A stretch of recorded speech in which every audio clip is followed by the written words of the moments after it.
ప్రియమైన దేవుని పిల్లరా, దేవుని తీర్పు ఇదే. ఇంతవరకు ప్రపంచంలో ఎవరు చెప్పని ఒక మంచి విషయాన్ని మీకు చెప్పాలి అని ఈ టైటిల్ నేను ఇచ్చాను. ఇంతవరకు ఎవరు ఆలోచించలేదు, లోకంలో ఈ తరంలో ఎవరికి తెలియలేదు. మా ఖాళీ ఉన్న సమయాన్ని దేవునికి మేము ఇస్తాం. మా రోగాలు, మా కష్టాలు, మా బాధలు ఇవన్నీ దేవుడు నెరవేరుస్తూ మమ్మల్ని చల్లగా కాపాడాలి అనుకుంటున్నారు. కానీ ఎందుకో దైవ సంకల్పం నేటి వరకు మనుషులకు అర్థం అవ్వలేదు. ప్రియమైన దేవుని పిల్లరా, ఏంటి అసలు దేవుని తీర్పు? ఏమని దేవుడు రాశాడు? రాయబడిన దేవుని తీర్పు ఇదే. ఏంటి దేవుని తీర్పు? పిల్లరా, దేవుడు రాశాడు. ఏమని రాశాడో ఎంతవరకు మీరు చదువుకున్నా మీకు అర్థం అవ్వలేని ఒక మంచి విషయాన్ని ఈ రోజు నేను చెప్పాలని మీ దగ్గరకు వచ్చాను.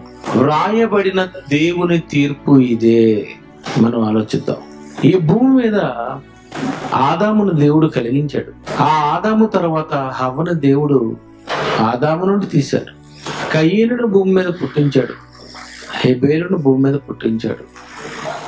షేతు, హెనోషు, కేనాను, మహలేలు, ఎరదు, రయు, వెలుగు, అలా మనం వాళ్ళ పేర్లన్నీ మనం చదువుకుంటూ వెళ్ళిపోతుంటే నోవాహు, అబ్రహాము, ఇస్సాకు, యాకోబు, దావీదు, యెహెజ్కేలు, దానియేలు, అలా వాళ్ళని అలా ఆ పేర్లు చదువుకుంటూ వెళ్ళిపోతే మలాకి, ఆ తర్వాత అపోస్తలులు, ఆ తర్వాత ఎందరో క్రైస్తవులు, ఆ తర్వాత జైశాలి గారు, జాన్సన్ విక్టర్, ప్రసన్న బాబు, సంతోష్, ఉపేంద్ర, రాజేంద్ర, వీళ్ళందరూ భూమి మీద ఎందుకు పుట్టారు మీకు తెలుసా? వీళ్ళందరూ భూమి మీద ఎందుకు పుట్టారు? పరలోకంలో అనగా తండ్రి అయిన దేవుని దగ్గర ఎవరున్నారు? యేసు. ఆ తర్వాత ఇంకెవరున్నారు? పరిశుద్ధాత్మ. వాళ్ళు అక్కడట, యేసు ప్రభు అక్కడట, జాన్సన్ విక్టర్ ఎక్కడట, యేసు ప్రభు అక్కడట, జైశాలి గారు ఎక్కడట, యేసు ప్రభు అక్కడట, అపోస్తలు ఎక్కడట, యేసు అక్కడట, ఆదాము ఎక్కడట. ఏమైనా బాగుందంటారా? యేసు అక్కడట. టోటల్ గా చెప్పాలంటే మీరు ఎక్కడట. ఎందుకు పుట్టారు మీరు ఇక్కడ? మీరెందుకు ఇక్కడ పుట్టారు? మీరెందుకు ఇక్కడకు వచ్చారు? మీరెందుకు యేసు ప్రభువుల పరలోకంలో ఎందుకు మీరు ఉండలేదు? యేసు ప్రభువుని అక్కడ ఉంచినట్టుగా నిన్ను నన్ను ఆ మహాలోకమైనటువంటి పరలోకంలో దేవుడు గాని అక్కడే కలిగించి ఉంటే బాగుండు కదండి. ఈ హైదరాబాద్ ఎందుకు? ఈ సికింద్రాబాద్ ఎందుకు? భూమి ఎందుకు? ఈ సూర్యుడు ఎందుకు? ఈ నక్షత్రాలు ఎందుకు? ఈ గాలి ఎందుకు? ఈ నీరెందుకు? ఈ ఖర్చు ఎందుకు? ఈ మొక్కలెందుకు?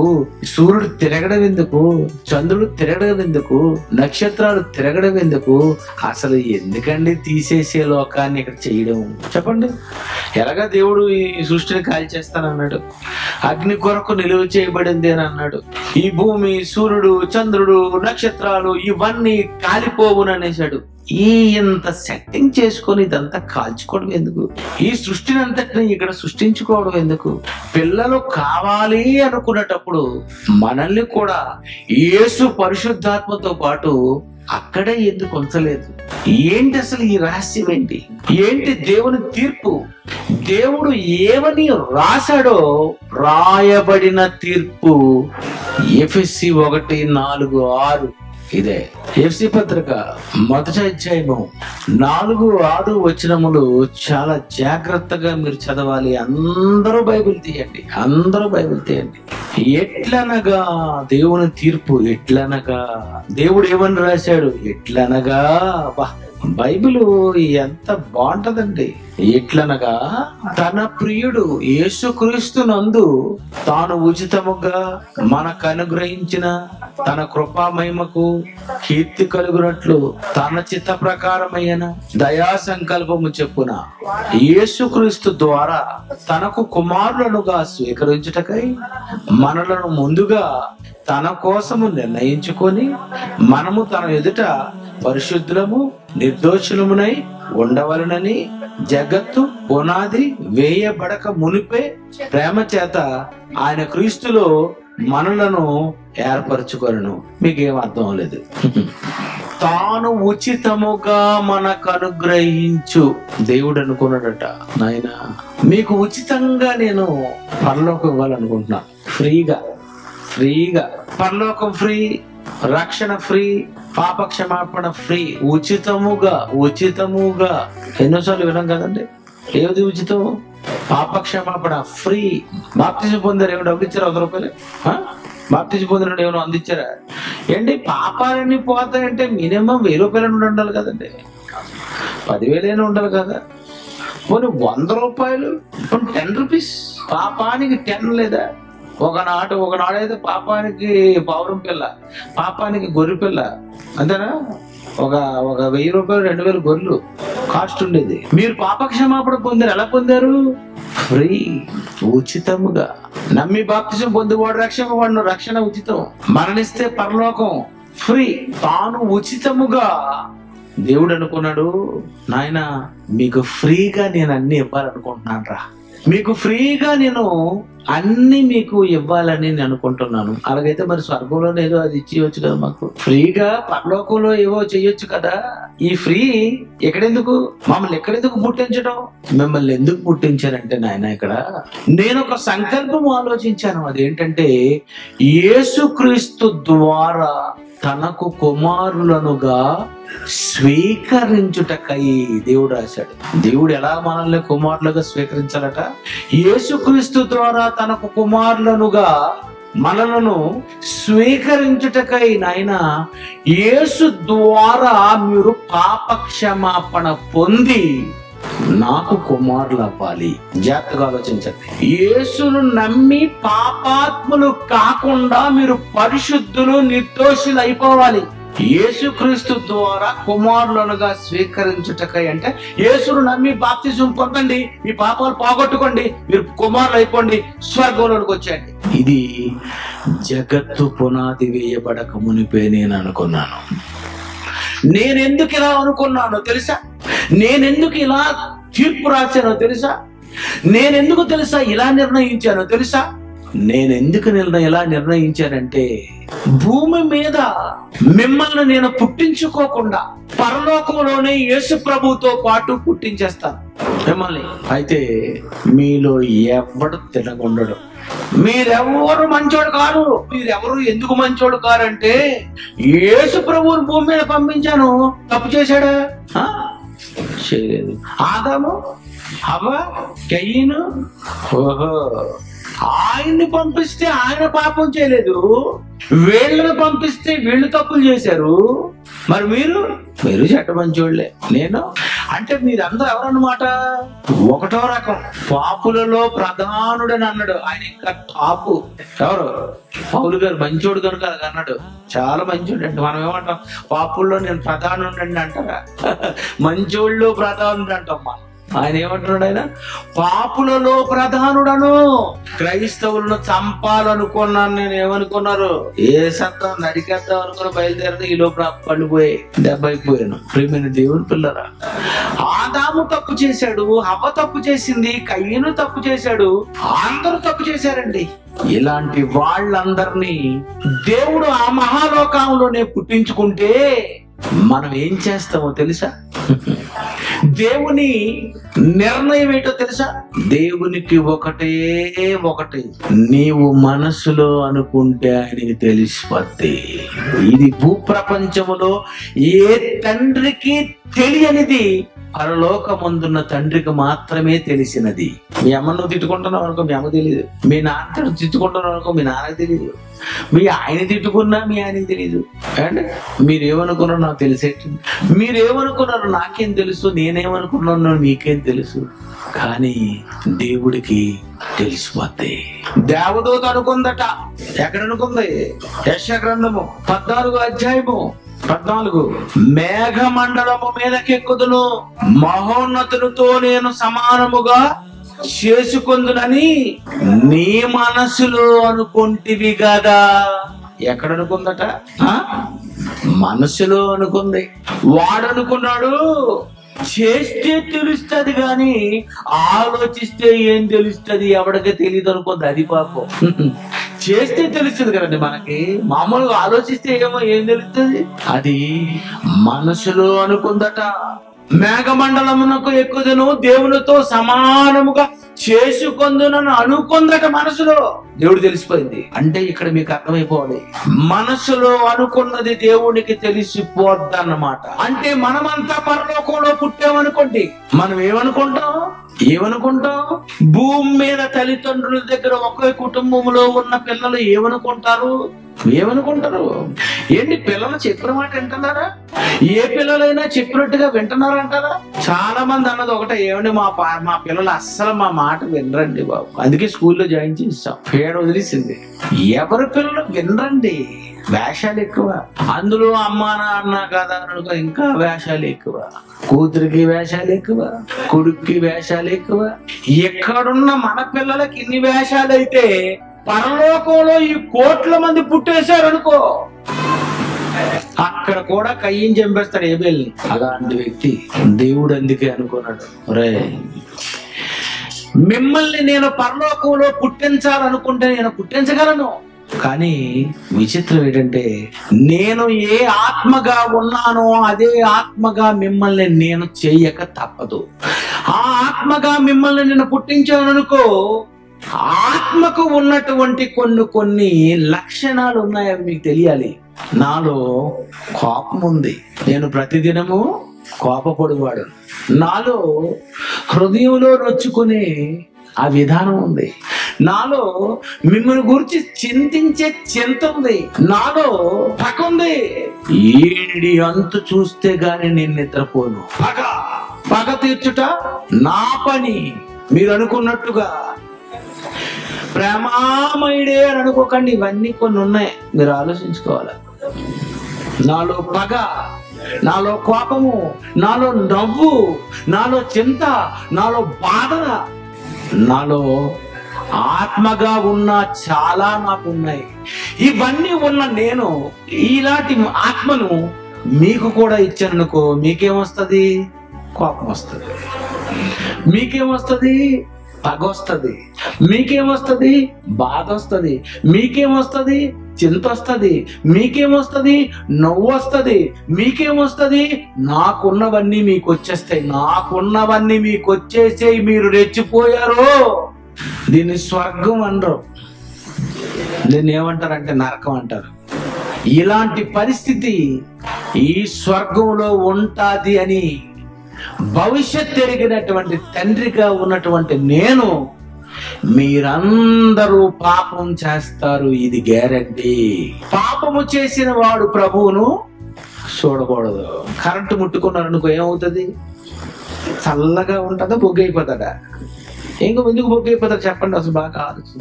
అప్పుడు కరెంట్ ఉందనే మరి అదే చెప్పారు. ఎందుకు బొగ్గైపోయింది? ఎవడ పట్టుకున్నా ఆడు పోతాడు అంతే. అదేం చేస్తుందంటే దానికి క్షమించడం, పోన్లే ఇంటిగల ఓనరే కదా, ఈడే పట్టుకున్నాడు కదా అని అనుకోదు. ధడేలిస్తా చాటు, పోరా చావరా. అలాగే పరలోకంలో మీరు తప్పు చేస్తే ఇమ్మీడియట్ గా పాతాళానికి పోతారు. Current shock. అక్కడ పరిశుద్ధత లేకుండా ఎవడు ప్రభువును చూడలేడు. నేనేమనుకున్నానంటే, మీరు పరిశుద్ధులను నిర్దోషులై ఉండవలనని జగత్తు పునాది వేయబడక మునిపే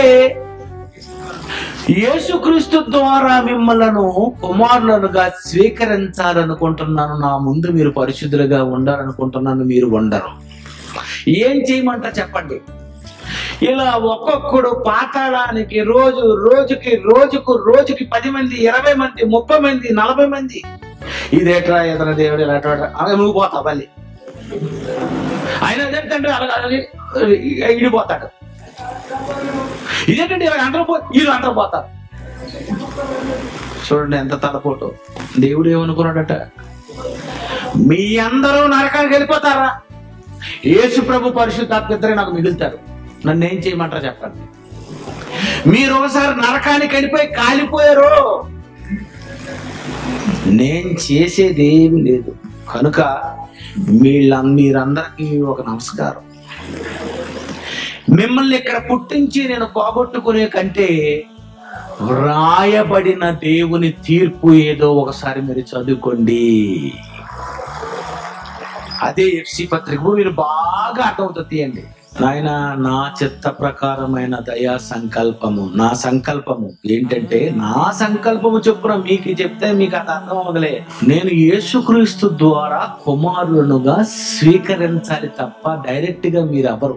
మీరు కుమారులు కారు, మీరా ఉండరు. యేసు ప్రభు పంపించాడు, ఉన్నాడా లేదా? ఉన్నాడా? మరి నువ్వెందుకు ఉండలేదు? నువ్వు ఉండవంతే, నువ్వు ఉండవు. యేసు ప్రభు ఉంటాడేమో, అతను పంపించవలసింది కదా. మళ్ళీ అక్కడ జడ్జిమెంట్, అక్కడ ఆర్గ్యుమెంట్. అందుకే దేవుడు అనుకోండి, నాయన మీరు కంగారు పడకని పంపుతాను. ఏదో 10 సంవత్సరాలు కాదు, పసివాడిగా వచ్చిపోయాడండి అని కాదు. 30 సంవత్సరాలు అంటే అర్థం ఏంటి? ఫుల్ మెచ్యూరిటీ, యంగ్ అనమాట. మీకున్న లక్షణాలు అన్ని అతనికి ఉంటాయి. శోధన, బాధ, ఇబ్బంది అన్నీ ఉంటాయి. కానీ అతను నాలో పాపం ఉన్నదని ఎవడను, మీలో పాపం ఉన్నదని నేను నిరూపించగలను, కానీ నాలో పాపం ఉన్నదని ఎవడు నిరూపించలేడు. లోకానికి వచ్చి తప్పు చేయలేదు, లోకానికి వచ్చి తప్పు చేసావు అంటే నువ్వు ఇక్కడ చీడ పురుగువే, అక్కడ చీడ పురుగువే. మంచోళ్ళు కారు అంటే మంచోళ్ళుగా ఇక్కడ భూమి మీద బతికి చూపించండి. ఏం చూపిస్తారు మీరు?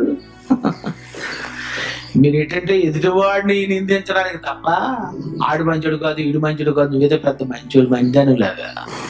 గురువింద గింజట చిన్నప్పుడు చెప్పారు. గురువింద గింజట ఎర్రగుందనుకుంటదట, కానీ దాని కింద నల్ల మచ్చ ఉందట. అది నేను చాలా అందగత్తిని, నేను ఎర్రగొన్నాను, నాలో ఏం దోషం ఉంది, నాలో ఏం లోపం ఉంది అనుకుంటది. కాదు, దానికి ఉంది. అలాగే మనిషికి ఏదో తప్పండి, ఏదో పాపం, ఏదో అబద్ధం, ఏదో మోసం, ఏదో నేరం, ఏదో ఘోరం, ఏదో ఆలోచన బాగుంటాయండి. ఇది చెత్తలో నెంబర్ 1 చెత్తండి బాబు. తలకాయ ప్రపంచంలో అన్నిటికంటే చెత్తది ఏంటంటే, మేక తలకాయ మాంసమైనా మంచిదే కానీ ఈ తలకాయ చెత్తలో నెంబర్ 1 చెత్త ఇది. మంచోడిని తప్పుగా ఆలోచించడమే, చెడ్డోడిని ఇంకా టాపులో ఆలోచించడమే. ఎప్పుడు ఈ తలకాయ ఉంది చూసావి, దీని అంత దరిద్రమైన తలకాయ వరుణ్ణి ఏదండి. ఇదే పాము తలకాయ కూడా మంచిదే, మేక తలకాయ మంచిదే, చేప తలకాయ మంచిదే తినండి. అన్ని ఆవు తలకాయ కూడా మంచిదే. కానీ నీ తలకాయ ఉంది చూసావా, కరోనా కంటే డేంజర్ నీది. హృదయం మోసకరమైనది, అది ఘోరమైన వ్యాధి గలది రాశాడు ఆయన. బాబు హృదయం ఉంది చూసారా మీరు? హృదయం ఎక్కడుందన్న నన్ను రాశాడు కానీ హృదయం చెడిపోయిందిరా బాబు, ఘోరమైనది. అంటే మనం మంచోళ్ళు కాదండి, మనం మంచిగా ఉండవండి. నాయన మీరు తప్పు చేస్తే నేను నా ముందు ఉండరా, ఇది తండ్రిగా నా మనసు. ఇది మీరేమంటారు అనుకోండి. పరిశుద్ధులు నిర్దోషులుగా ఉండవలనని నేను కోరుకుంటున్నాను, మీరు ఉండరు. అందుకే నేనే నిర్ణయం తీసుకున్నాను. ఏమనంటే, యేసుక్రీస్తు ద్వారా నాకు కుమారులనుగా స్వీకరించాలనుకుంటున్నాను గనుక మీ కొరకు నేను భూమిని చేస్తాను. ఎన్ని తప్పులు చేసేసుకుంటారో చేసేసుకోండి. 50-60 సంవత్సరాల్లో మీ ఇష్టం తెచ్చుకోండి, చేసుకోండి. ఇక్కడ తమ్ముడిని చంపేస్తావు, అన్నని చంపేస్తావు, ఇష్టం వచ్చినట్టుగా పెళ్లి చేసేసుకుంటావు, నరికేస్తావు. మిమ్మల్ని అందరినీ స్వర్గంలోనే పుట్టిస్తారు. మీరు అంతా ఉగ్రవాదులు అయిపోయి మొత్తం అంతా నరికించుకుంటారు. అంతేనా? మంచోళ్ళు ఏంటండి మీరు? నీకు తెలీదు. అక్కడ పుట్టించవలసిందని అంట, పుట్టిస్తే ఇంకేమైపోద్ది, స్వర్గం అవుతుంది, నరకం అయిపోద్ది. కనుక స్వర్గంలాగే ఫ్రెష్గా ఉండాలా. స్వర్గంలో నరకం ఉండకూడదు. ఆ నరకం దేవుడు అక్కడ అనిపించకూడదు. కనుక జరగవలసినవన్నీ ఇక్కడే జరగాలి. కనుక యేసుక్రీస్తు ద్వారా తనకు కుమారులనుగా స్వీకరించాలి అని అనుకుంటున్నాను. కనుక మనలను ముందుగా తన కోసము నిర్ణయించుకొని మనము తన ఎదుట పరిశుద్ధులము, పరలోకములో నిర్దోషులమునై ఉండవలెనని జగత్తు పునాది వేయబడక మునిపే ఈ ప్రేమ చేత క్రీస్తులో మనలను ఏర్పరచుకొనెను. ఆయన మీరందరూ భూమి మీద పుట్టండి, మీరు యేసుప్రభు నమ్మంట, నమ్మి బాప్తిజం పొందారా, మీ పాపాలన్నీ పోతాయి. ఆ యేసుప్రభు ఏం చేస్తాడో తెలుసా? సంఘంలోకి వచ్చిన మిమ్మల్ని ఏం చేస్తాడో తెలుసా? ఎఫ్సీ పత్రిక 5వ అధ్యాయం 25 అటువలే క్రీస్తు కూడా సంఘమును ప్రేమించని కళంకమైనను ముడతైనట్టు మరి ఏదైనను లేక పరిశుద్ధమైనది గాను నిర్దోషమైనది గాను మహిమ గలదు గాను తన ఎదుట దానిని నిలువబెట్టుకొనవలెనని వాక్యముతో ఉదక స్నానం చేత దాన్ని పవిత్ర పరచి పరిశుద్ధ పరచుటకై మా సంఘాన్ని ఏం చేస్తున్నాడు? మీరు ఎందుకు ఆదివారం వస్తుందో తెలుసా? మీకు అసలు సంగతి తెలీదు. ఉతుకుని బట్టలు వేసుకొచ్చాము, తెల్లవారు తలకు సాంపు పెట్టి స్నానాలు చేసి వచ్చామని పై క్లీనింగ్ అయింది. ఎక్కడేం జరుగుతుంది? ఈ రొట్టెను తిని పాత్రలోనిది మీరు త్రాగుడి, ఇది నా రక్తము. మత్తయి సువార్త 26:26. వారు భోజనం చేయించుండగా రొట్టెను పట్టుకొని దాన్ని ఆశీర్వదించి, ఇది నా రక్తము, పాప క్షమాపణ నిమిత్తము అనేకుల కొరకు చెందింపబడుతున్న నిబంధన రక్తము. రొట్టె ద్రాక్షారసం తీసుకుంటున్నారంటే పాప క్షమాపణ. ఎందుకు? అది కళంకమైనను ముడత అయినను అట్టిది మరి ఏదైనను లేక పరిశుద్ధమైనది గాను నిర్దోషమైనది గాను మహిమ గల సంఘము గాను తండ్రి ఎదుట నిలువబెట్టాలి. అప్పుడే నీకు పరలోకం. మీరు సోమవారం నుండి శనివారం వరకు బాగుండి వచ్చారా, వేషరేసి వచ్చారా? చెప్పండి. పిచ్చి పిచ్చి మాట్లాడి తిట్టకుండా తిట్లు తిట్టేసి ఏవేవో చూపులు చూసేసి ఏవేవో ఆలోచించేసి దాన్ని లేపేయాలి, దీన్ని లేపాలి, ఈయన చంపేయాలి, ఆడిని చంపేయాలి అనుకుని మనసులో 66 మటర్లు చేసి, అంతేనా? వీడు చచ్చిపోగలరా, వీడెందుకు బతికున్నాడు అని అనుకొని, అంతేనా? చెప్పండి. మీరు ఏమి చేయించున్నారు వీరు ఎరుగరు అని ఇలాంటివి లేవు నీలోని. చేసిన వేసియాలని అంటుంది అదలాగా. ఇవన్నీ చేసి వచ్చి కూర్చున్నారు ఆదివారం. ఇవన్నీ చేసి మాత్రం ఇంటి స్నానాలు చేశారు. సోమవారం స్నానం, మంగళవారం స్నానం, బుధవారం స్నానం, లక్షవారం స్నానం, శుక్రవారం స్నానం, శనివారం స్నానం, ఆదివారం కూడా స్నానమే. నేను చాలా ఫ్రెష్ గా ఉంటాను. బాకంటే పైనే ఫ్రెష్, లోన చెడిపోయింది. యేసు ప్రభు ఏం చేస్తున్నాడట? అది కళంకమైనను ముడతైనను మా నాన్న పరిశుద్ధులు నిర్దోషులుగా ఉండవలనని జగత్తు పునాది వేయబడక మునిపో అనుకున్నాడు. కనుక వీళ్ళని కానీ సరిగ్గా కడుక్కోపోతే, వీళ్ళని కానీ మెల్లిగి నేను చెక్ చేసుకోపోతే మా నాన్న అసలు ఊరుకోడరా బాబు, ఆయన దగ్గర చాలా స్ట్రిక్ట్. ప్రియమైన దేవుని పిల్లారా, యేసు ప్రభు అంటే ఎవరంటున్నారంటే మన అన్నయ్య. ఒక తల్లి తన పిల్లలకి పాస్కెళ్ళిన టాయిలెట్ పోసిన అది 3 సార్లైనా 4 సార్లైనా రోజుకు 10 సార్లైనా రోజు దానికి డ్రైర్లు మార్చి, గొడ్లు మార్చి, ప్యాంపర్స్ మార్చి, ఇంకేమో ఉంటాయి కదా, అవన్నీ మార్చుకొని స్నానం చేస్తూ ఎంత ఫ్రెష్ గా పవిత్రంగా వాళ్ళను ఉంచుతారో యేసు ప్రభు అలాగే నిన్ను కళంకమైనను ముడతైనను అట్టిది మరి ఏదైనను లేక మహిమ గల సంఘము గాను ఆయన ఎదుట నిలువబెట్టుకొనవలనని జగత్తు పునాది వేయబడక మునిపే నా ఎదుట పరిశుద్ధులు నిర్దోషులుగా ఉండాలని దేవుడు అనుకున్నాడని ఆ పని చేయడానికి నేను తమ్ముళ్ళుగా మీకు సేవ చేయడానికి, చెల్లెలుగా సేవ చేయడానికి, మిమ్మల్ని పవిత్రపరచడం కొరకు తన్ను తాను బలిగా అర్పించుకున్నాడట. ఆ యేసు రక్తము వలన, ఆ యేసు వలన ఒకనాడు సంహారక దూత అడ్డు కమ్ములకు నిలువు కమ్ములకు ఎప్పుడైతే ఈ రక్తం ఉందో వెంటనే సంహారక దూత అక్కడికి వచ్చేసి అయ్యబాబు ఈ ఇంటికి ఆల్రెడీ అడ్డు కమ్ములకి నిలువు కమ్ములకి ఉందన్నది వెళ్ళిపోయిందట. అలాగే యేసు రక్తము ఏం చేస్తుంది?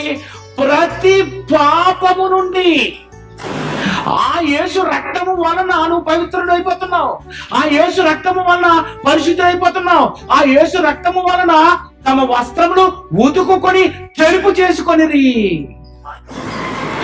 యేసే లేకుంటే పాపమే పోదులే, పాపం ఉంటే స్వర్గం లేదులే అని రాశాను. ఇప్పుడు యేసే లేకుండా నీకు స్వర్గం లేదు, అయిపోయింది, ఇది చీకటి. యేసు ప్రభు లేకుండా అసలు స్వర్గం లేదు. యేసు రక్షించకపోతే మళ్ళీ ఏదో ప్రణాళిక వేసుకోవాలి.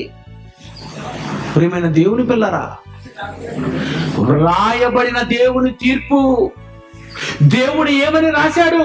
జగత్తు పునాది వేయబడక మునిపే రాశాడు. ఈ సృష్టిని సృష్టించక మునిపే రాశాడు. నాకు పిల్లలు కావాలి, ఈ పిల్లలు మంచోళ్ళు కారు, నేను యేసుక్రీస్తు ద్వారా కుమారులుగా స్వీకరించాలనుకుంటున్నాను. మీరు ఎవరు నమ్ముతారో వాళ్ళు అదృష్టవంతులు. మీరందరూ ఎవరో తెలుసా? యేసుని అందుకే ఈరోజు సర్వలోకానికి ఎందుకు వెళ్ళాలి? అంతటా అందరూ మారు మనసు పొందవాలని దేవుడు కోరుతున్నాడు. ఎందుకు సర్వలోకానికి వెళ్ళాలి? ఎందుకు ఇక్కడ ఆరాధన నడిపించాలి? ఎవరో కొత్తోళ్ళు, ఎవరో కొత్తోళ్ళు, ఎవరో కొత్తోళ్ళు, ఎవరో కొత్తోళ్ళు. సంవత్సరం అయింది. ఈ 1 year లో ఎంతమంది వచ్చారు? ఈ 1 year లో ఒక మనిషిని రక్షించడానికి లక్షల లక్షల లక్షల ఖర్చు. ఇదంతా దేనికండి? ఖర్చుది. ఇది దేనికి? మనిషిని యేసు ప్రభు దగ్గర తీసుకొస్తే, ఇతరు పరిశుద్ధుడిగా చేస్తే, అందుకు దేవుడు భూమి మీద నిన్ను పుట్టించాడు. ఇప్పుడు ఈ భూమి మీద పుట్టిన వాళ్ళందరినీ ఏం చేయాలి? మనం యేసు రక్తము ద్వారా పవిత్ర పరచాలి. యేసు దగ్గరకు తీసుకొని రావాలి. సర్వలోకానికి, సృష్టికి సువార్త ప్రకటించాలి. ఎంతమంది ప్రకటిస్తున్నారు? ఎంతమంది ఈ విషయం చెబుతున్నారు? ఎంతమంది దైవ సంకల్పం ఇదని, వ్రాయబడిన దేవుని తీర్పు ఇదే అని ఎవరికైనా తెలిసి అంటారా? నువ్వు నీ పిల్లలు తీసుకురావాలా, నువ్వు నీ భర్తను తీసుకురావాలి, నీవు నీ భార్యను తీసుకొని రావాలి, నీవు నీ తల్లిదండ్రులను తీసుకొని రావాలి, నీవు నీ బంధువులను తీసుకొని రావాలి. వాళ్ళందరూ తీసుకొని రావాలి. ఇక్కడ పని చేయాలి. వీళ్ళందరినీ పరిశుద్ధులు, నిర్దోషులుగా చేయవలసిన బాధ్యత మన మీద ఉంది. అందుకే లోకానికి యేసుక్రీస్తు గురించి ప్రకటించాలి అని ఈ ప్రపంచంలో ఏ మనిషి ఎడలా జరగనిది, ఎవరికి కూడా నిర్ణయించనిది, ఎవడి పేరు ప్రపంచములో కాలంలో ఎవడి పేరు కూడా పెట్టనివ్వకుండా దేవుడు యేసుక్రీస్తును మాత్రమే కాలానికి శక పురుషుడుగా, క్రీస్తు పూర్వము, క్రీస్తు శకము. క్రీస్తు శకము మే 1, 2, 3. క్రీస్తు శకము జూలై 2. క్రీస్తు శకము మార్చి 3. పోస్టర్ మీద అలా రాసేయాలండి. కరెక్ట్ కదా? మన అభిప్రాయం. నా పేరు పోస్టర్లో ఉందా లేదా, నాది సైజు పెరిగిందా లేదా, టై వేసారా, టై లేకుండా వేసారా, సూట్ ఫోటో వేసారా, నార్మల్ ఫోటో వేసారా, కుడి చేతి పక్క వేసారా, ఎడమ చేతి పక్క వేసారా, నా మొఖాన్ని అటు ఇటు తిప్పేశారా, ఇటు అటు తిప్పేశారా. నీ దిక్కుమాల బ్రష్లు. చచ్చిపోయినప్పుడు అటు తిప్పుతామా, ఇటు తిప్పుతామా, కుక్కేస్తాం లోన. ఎటు తిప్పునా ఒకటే, ఇటు తిప్పుతున్నా అంటారు ఏంటి? అయిపోతుంది. మనం ఏం చేయాలి? సువార్త ప్రకటించాలి, ఈ వాక్యం అందించాలి. అందుకే దేవుడు ఏం చేశాడంటే ప్రపంచంలో ఆదాము మొదలుకొని ఎవరిని శక పురుషుడిగా నేను చేయను. మీరు ప్రకటించుకోవడానికి మీకు సులభమే, మీరు చెప్పుకోవడానికి కూడా గొప్పగా ఉంటది. అందుకే నేను యేసుక్రీస్తునే శక పురుషుడిగా చేస్తానని దేవుడు శక పురుషుడు చేశాడు. క్రీస్తు లేకపోతే ఇంకా యేసు ప్రభు లేడు, పోయింది. అసలు చరిత్ర లేదు, కాలమే లేదు. ఎక్కడో సిలువ మీద చంపేశారండి. ఎక్కడో సమాధిలో పెట్టేశారండి. చచ్చిపోయి సమాధి చేయబడిన అతను క్రీస్తు శకం ఏంటండి? అయిపోయిన తర్వాత ఏమంటారు ఏమండి? నేను చచ్చిపోయాను అనుకోండి, ఏమంటారు? పని అయిపోయింది, ఇంకా మరి ఇంకేమీ లేదు, నన్ను ఎవరైనా చక్కపురుషుడు అంటారా? ఊరుకోండి బాబు, ఆయన చక్కపురుషుడు అయిపోయింది. బ్రతికున్నప్పుడు లేని కాని శకపురుషుడు మరణించిన తరువాత శకపురుషుడు ఎలా అయ్యాడు? దేవుడు దేవుడు యేసుక్రీస్తు ద్వారా మీరు రావాలని అనుకుంటున్న కనుక యేసుని శకపురుషుడిని చేయాలి. చేశాడు. ఆ చేసిన యేసుని నీవు ప్రకటించాలి. ప్రకటిస్తున్నావా? అదే ఈ ప్రకటన, అదే ఈ హాలు, అదే సువార్తలు. చూసారు లాస్ట్ టక టక టక టక టక టక టక ఫోటోలు ఫోటోలు ఫోటోలు ఫోటోలు, ఎన్ని మీటింగ్లు అయ్యాయి, అన్ని మీటింగ్లు, అవన్నీ అవేనండి, అవే ఆనందం. బా, ఎన్ని మీటింగ్లు చేసానా, ఎన్ని ప్రాంతాల్లో పెట్టానా. ఏదో పక్కన ఏటీసీ కార్యక్రమాలు, ఓ పక్కన నీళ్లు, ఓ పక్కనేమో ఏవో ధర్మాలు, రక్తదానాలు, మీటింగులు, అవన్నీ చూస్తే ఏమనిపించింది? అబ్బా, ఈ సంవత్సరం అంతా అన్ని చేశానా, బా ఏం ఆనందం అండి. చాలు బా, ఈ సంవత్సరం అంతా నేను చేశాను. బా, ఈ సంవత్సరం నువ్వు చేసిన సేవ, ఈ సంవత్సరం నువ్వు ప్రకటించిన సువార్త. ప్రియమైన దేవుని పిల్లారా, అందుకే ప్రపంచానికి ప్రకటించడానికి యేసుక్రీస్తుని దేవుడు చూపించేశాడు. నాయన చెప్పండిరా, ఎవడు కాదంటాడరా, ఎవడు కాదనడానికి వీలేదు, నమ్మకపోతే వదిలేయండి. వీధుల్లోకి వెళ్తారు, సువార్త చెప్పాలనుకుంటారు. వాళ్ళు మాకొద్దు బాబు, మీ వాడికి చెప్పుకోండి అనే విషయం ఉందా అని అడిగాడు అనుకో, వెంటనే ఒకటే అలా, నీకు నమస్కారం బాబు, ఈ మాట కోసం ఎదురు చూస్తున్నాను.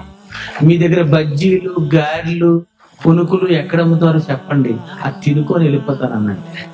ఇలాగే అన్న, నేనైతే అదే చేస్తాను.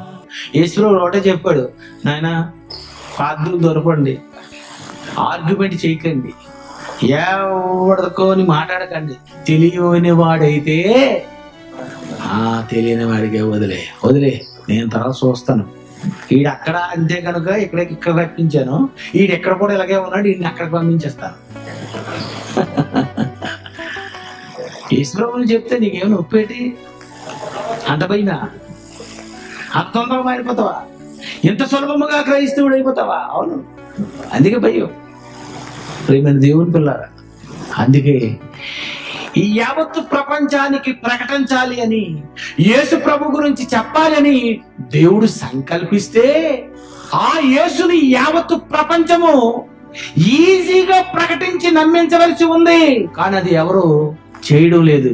అందుకే దేవుడు ఒక కార్యక్రమం చేశాడు. అదేంటో తెలుసా? లూకా సువార్త 11వ అధ్యాయము 32వ వచనం చూడండి.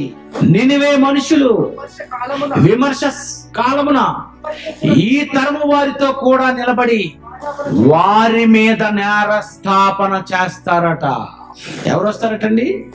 నినివే మనుషులు ఈ తరము వారితో కూడా నిలబడి, యేసు ప్రభు రెండో రాకడట నినివే మనుషులు దిగుతారట. హైదరాబాద్ లో, సికింద్రాబాద్ లో, విశాఖపట్నంలో, అమెరికాలో, రష్యాలో, మొత్తం నినివే వాళ్ళందరూ, మొత్తం ఆ ఊర్లో ఉన్న జనం అంతా వస్తారట, నిలబడతారట. నిలబడి వారి మీద నేరస్థాపన చేస్తారట. ఏమని నేరస్థాపన చేస్తారు? ఏమని చేస్తారు? మీ మీద నేరస్థాపన. ఓరి అదవల్లారా, మీరు ఏంటి అసలు? మీకు ఏమైనా తలకాయ ఏమైనా ఉందంటారా? ఎందుకు యేసు ప్రభువుని మీరు నమ్మలేదు? శకపురుషుడని ఉన్న నమ్మరేటి? క్రీస్తు శకమైన ఉంటే నమ్మరేటి? క్రీస్తు పూర్వమైన ఉంటే నమ్మరేటి? అసలు యేసు ప్రభు గొప్పవాడని, మహనీయుడని, మహనీయులకు మార్గదర్శి క్రీస్తేనని ఏంటి ఇవన్నీ నీకు వినిపిస్తుంటే నీకు యేసు ప్రభు ఎందుకు నమ్మాలనిపించలేదు? మా విషయం చెప్తాం, జాగ్రత్తగానండి. అయితే మరి మీరు నినివే మనుషులు అంటారట. అసలు నినివే మనుషులైన మమ్మల్ని తీర్పు తీర్చడానికి, ఈ తరము వారి మీద నేరస్థాపన చేయడానికి మమ్మల్ని ఎందుకు తెలుసా నిలబెట్టారు? మేమేం చేసామో తెలుసా? మేమేం విన్నామో తెలుసా? యోనా ప్రకటన విని మేము మారు మనసు పొందాం. మేము ఏ ప్రకటన విన్నాం? యోనా ప్రకటన. మీరు సువార్త ప్రకటన వినలేదు. మేము ఏ ప్రకటన విన్నాము? యోనా ప్రకటన. ఆ యోనా ప్రకటన విని మారు మనసు పొందారట. అబ్బా చెప్తాను ఇప్పుడు నేను, అది మీరు మారు మనసు పొందుతారో లేదో నాకు చెప్పండి, అదే చెప్తాను మీకు. యోనా ప్రకటన, ఆ రోజు యోనా చెప్పిన ఆ ప్రకటన మీకు ఇప్పుడు చెప్తాను. స్టడీగా ఉండండి. నేనే యోనాని. యోనానైనటువంటి నేను మీ హుస్సేన్ సాగర్లో నన్ను చేప మింగింది. ఏడు బాబు, ఏం మింగింది? చేప మింగిందా? ఓ అబ్బా, చేప హుస్సేన్ సాగర్లో చేప మింగిందా? పోనీ సముద్రంలోనైనా చేప మింగిందా? ఏంటి తిమింగలం మింగేసిందా? ఆ మింగేసిన తర్వాత ఏమైందమ్మా? మింగేసిన తర్వాత 3 రోజులు అందులో ఉండిపోయాను. పూలు ఏమైనా ఉంటే ఇవ్వండి బాబు. ఏడు బాబు చెప్పు, రెడీ చేసుకుంటాం. ఎన్ని రోజులు ఉండిపోవమ్మా జాన్సన్? 3 రోజులు ఉండిపోయావా? అబ్బో, ఇంకా 3 రోజులు దేవునికి అక్కడ నేను ప్రార్థన చేశాను బాబోయ్, మోకలించే. ఓహో, అయితే చచ్చిపోలేదనమాట. తిమింగలో నిన్ను మింగేసినా నువ్వు అరగలేదనమాట. నువ్వు అరగకుండా లోన అరుస్తున్నావు అనమాట. అబ్బో, బాగుంది. సోద పువ్వు. ఇది రామ్ గోపాల్ వర్మకి కూడా అంతు చెక్కలేదు. ఈ స్టీవెన్ స్పీల్బర్గ్ కూడా తెలియలేదు ఇది. ఎందుకంటే చేపలో 3 రాత్రింపగళ్ళు నువ్వు ఉన్నావు అంటే ఇది ఈ పువ్వు సరిపోదు అన్న. క్యాబేజీ గాని పెద్ద పెద్దవి ఏమైనా పువ్వులు తిండి, కాలీఫ్లవర్ కానీ అలాంటిది అయితే సెట్ అవుతుంది. ఏంటి చేప అట మింగేసిందట. ఎక్కడ? సముద్రంలో మింగింది. ఈ మళ్ళా 3 రోజులు అక్కడెక్కడ ఉన్నావు? ఏంటి అడుగుకి వెళ్ళిపోయి కిందకి వెళ్ళిపోయి తిరిగేసి నీటిలో మునిగిపోయి తిరిగి 3 రోజులు అయిపోయిన తర్వాత తిరిగి సిరాకొచ్చి ఒడ్డుకొచ్చింది. మళ్ళీ అక్కడ మింగకుండా ఎక్కడో సముద్రంలోను సముద్ర గర్భంలోను ఎక్కడో నిన్ను మింగివచ్చు కదా. అబ్బా, అక్కడ కూడా మింగలేదట. బాగుంది కదా, చెప్పు. ఎక్కడికి వచ్చి కక్కింది? ఏంటి ఒడ్డుకొచ్చి మళ్ళీ బాబు వెళ్ళిపోమ్మా అని నిన్ను వదిలేసిందా? ఈ నిన్నేబోళ్ళు అంటే బకరగాళ్ళు అనుకుంటా వాళ్ళు. నిన్ను చేప మింగడం ఏంటివే? మేమెవరూ చూడలేదండి. నువ్వు 3 రోజులు ఉన్నావు, మేమెవరూ చూడలేదండి. ఆ చేప వచ్చి కక్కింది. కక్కినప్పుడు ఉన్నా బాబు అక్కడ ఒడ్లు పోలేవు, నేను లేను. ఎలాగొచ్చా బయటికి? గుద్దుతాను. వాడ మీద వచ్చి పక్కన దిగి చేప మింగిందని చెప్తున్నావా అని అంటాను జాన్సన్ వెక్టర్ అయితే. ఉందేనా? ఇప్పుడు మీకు అంటాను, మీ హుస్సేన్ సాగర్లో చేప మింగింది, అది నన్ను వెంటనే కక్కింది, బయటకు వచ్చానన్నా నమ్మరు. అందులోకి ఎలాగెళ్తావు బాబు? ఎందుకు బాబు ఈ కథలని? యోనా ప్రకటన విన్నారా కాళ్ళు? నన్ను దేవుడేమో వెళ్ళమన్నాడు, నేనేమో అందులోకి వెళ్ళిపోయాను. నన్నేమో వాళ్ళు తోసేశారు, అది మింగేసింది. 3 రోజులు ఉండిపోయాను, తర్వాత తోసేసింది. ఇగో మీ దగ్గరకు వచ్చాను అంటే యోనా ప్రకటన విని మారు మనసు పొందారట. ఈ నినివే ప్రజలందరూ మారు మనసు పొంది రాజేమో సింహాసనం దిగిపోయి గోనె పట్ట కట్టుకొని బూడిద వేసుకొని ఊరంతా యోనా మాట విని మేము మారు మనసు పొందితే శక పురుషుడు, యుగ పురుషుడు, మానవులకు మార్గదర్శి చనిపోయి తిరిగి లేచాడట. ఎంతో మంది సాక్షులట, అపోస్తలులు సాక్షులు, మగ్దలేని మరియ సాక్ష్యం. ఎంతో మంది చచ్చిపోయిన వాళ్ళు తిరిగి లేపాడట. ఎంతో మంది గుట్టువారిని మూగవారిని చెవిటివారిని ఆ యేసు నామములో అపోస్తలు చాలా మంది స్వస్థతలు చేశారట. ఎంత పబ్లిక్ ఫిగర్ అయినటువంటి శక పురుషుడు ఎందుకు మీరు నమ్మలేదు? యోనా కంటే గొప్పవాడు ఇక్కడ ఉన్నాడు. ఆయన తిమింగలంలో బతికున్నాడు, నేను చనిపోయి ఉన్నాను. అందుకే నినివే వాళ్ళు వస్తారటండి. మీరు నమ్మలేదు. ఈ ప్రపంచానికి శకపురుషుడైన ఆయన మాటలు మీరు నమ్మలేదు. కానీ అనామకుడు యోనా సాధారణమైన మనిషి. పోనా యోనాకేమో కారు మీద వచ్చేటప్పుడు మా దగ్గరికి ఏం లేదంటే వైట్ సూట్ టై కట్టుకొని పెద్ద టక్ చేసుకొని పెద్ద ఫ్రెష్ గా నేను యోనా బిల్డప్లు ఏమైనా ఉన్నాయా? అయినా సరే నిరాకరించలేదండి. ఎక్కడ యోనా వాళ్ళు యోనా ప్రకటన విని మారిపోయారంటే నినివే మనుషులు ఎంత మంచోళ్ళు. కాకపోతే యేసుప్రభు 2వ రాకల్లో మీరు మనం పిలుస్తున్నారు, మీరు చెప్తురు కదా, వీళ్ళందరికీ స్టోరీ చెప్తురు కానీ హైదరాబాద్ లో ఉన్న వాళ్ళకి. ప్రియమైన దేవుని పిల్లరా, ఎవరో యోనా, ఒక సామాన్యమైన ఒక యోనా, అతనికి జరిగినది నమ్ముతారో నమ్మరో అని అనుమానించకుండా వెళ్ళి చెప్పాడు. వాళ్ళు ఒప్పుకున్నారు. ఊరంతా నినివే పట్టణం అంతా మారు మనసు పొందారు. నీవు ఈ రోజు ఏ పట్టణాలలోనికి వెళ్ళావు? నువ్వెంతమందిని మార్చావు? ఎంతమందికి చెప్పావు? దేవుని తీర్పు ఇదే, రాయబడిన దేవుని తీర్పు. నమ్మితేనే. ఆ రోజు నోవహు ప్రకటన వెళ్ళలేదు, ఓకే వదిలేండి పక్కన. యోనా ప్రకటన అది పక్కన పెట్టేద్దాం. యేసు ప్రభు గురించి ఇది ఎక్కడ పక్కన పెట్టేస్తావు? వాస్తవం జరిగింది, ఇది యథార్థం. అవును, ఆధారాలు, సాక్ష్యాధారాలు ఉన్నా ఎందుకు ఈ ప్రపంచము నమ్మలేదు? నువ్వు చెప్పలేదా? నువ్వు ఒప్పించలేదా? ప్రసంగించు, తర్కించు, ఒప్పించు, చెప్పు నువ్వు. కనుక ప్రియమైన దేవుని పిల్లరా, ఏ సాక్ష్యాలు ఆధారాలు లేకుండా వెళ్ళిపోయాడండి.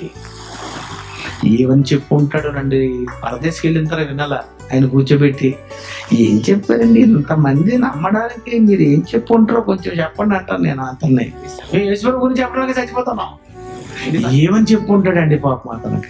కనుక ప్రియమైన దేవుని పిల్లరా, మిమ్మల్ని దేవుడు ఇక్కడ పుట్టించటంలో ఉద్దేశం ఏంటంటే మీరు అక్కడ మంచోళ్ళు కారని, అక్కడైతే మీరందరూ పోతారని, ఇక్కడ నుండి అయితే కాపాడుకోవచ్చని 60, 70, 80, 90, 100 సంవత్సరాలు తప్పులు చేస్తున్నా ఏ క్షణంలోని చివరికి సిలువ మీద ఉండి దొంగతనం చేసి అందిపోటు దొంగలైనా సరే యేసుప్రభు ఏమంటాడంటే, నేను నీవు నాతో కూడా వచ్చేస్తాను.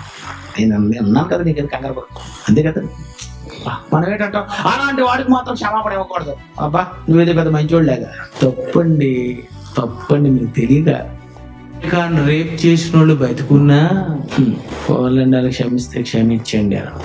నిజమండి, దొంగ నిజమే, సాక్ష్యాధారాలతోనే సిలువ వేయబడ్డాడు, క్షమించండి లేదా? బందిపోటు, ఎంతమంది జీవితాలతో ఆడుకొని ఉంటారు, ఎంతమందిని దోచుకొని ఉంటారు, ఎంతమందిని చంపేసి ఉంటారు, ఎన్ని ఊర్లు లూటీ చేసి ఉంటారు. ఎందుకంటే మిమ్మల్ని భూమి మీద పుట్టించాడంటే మిమ్మల్ని క్షమించడానికి కోసమే. కనుక నేను క్షమించేస్తానంటాడు ఆయన. నువ్వు ఎవరిని మీరు శత్రువు చేయకండి, మీ శత్రువులను. అది వ్రాయబడిన దేవుని తీర్పు ఇదే.